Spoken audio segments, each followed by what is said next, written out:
you have a job. You work hard. Every month your paycheck comes in, and for a moment, you breathe. But then, the bills start arriving. Rent, electricity, groceries, school fees, transport, insurance, if you're lucky enough to have it. And before you realize it, the money's gone, just like that. So you wait again for the next paycheck, and the cycle repeats. You're working, you're trying, but somehow, you're still broke. Why? Why do so many people stay poor even when they already have jobs? For most people, work isn't freedom, it's survival. Your salary doesn't lift you, it keeps you afloat. It's just enough to make sure you don't drown, but never enough to help you swim ahead. This isn't by accident. Wages rise slowly, but the cost of living climbs every single day. Everything from food, rent, education, healthcare goes up faster than your paycheck ever can.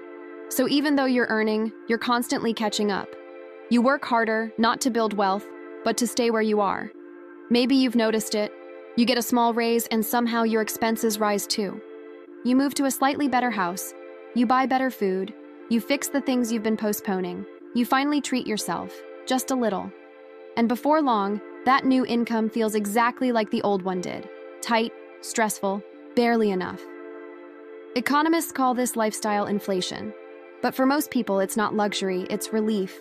You're not overspending, you're just trying to live with a bit of dignity. When you live paycheck to paycheck, you don't have the luxury to think long-term. You can't invest when every cent has a purpose. You can't take financial risks when one mistake could mean eviction. So while others use money to build more money, you use yours to survive another month. And that's how poverty hides in plain sight, in offices, in uniforms, behind polite smiles. You might look okay on the outside, but your finances tell a different story. You spend most of your day working, 8, 9, sometimes 10 hours.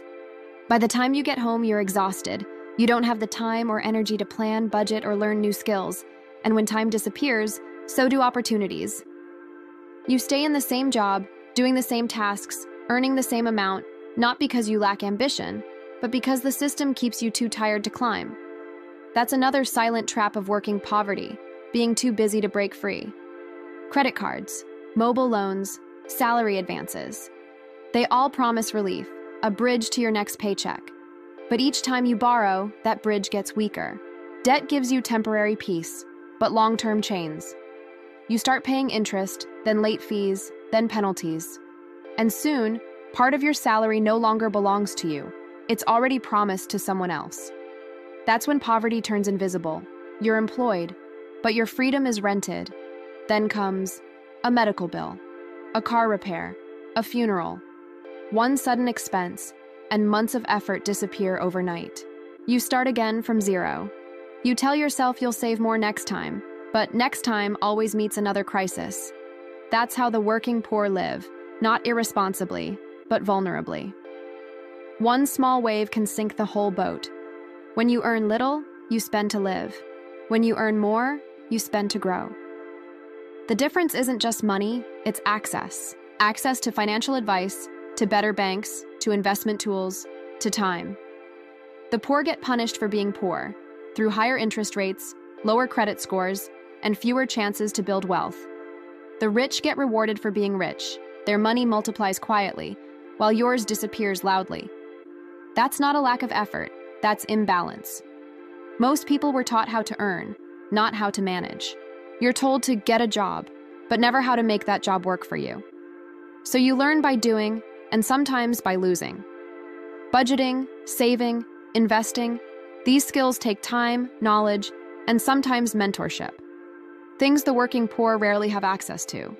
So the cycle continues: earn, spend, survive, repeat. We're told that hard work is the path to success.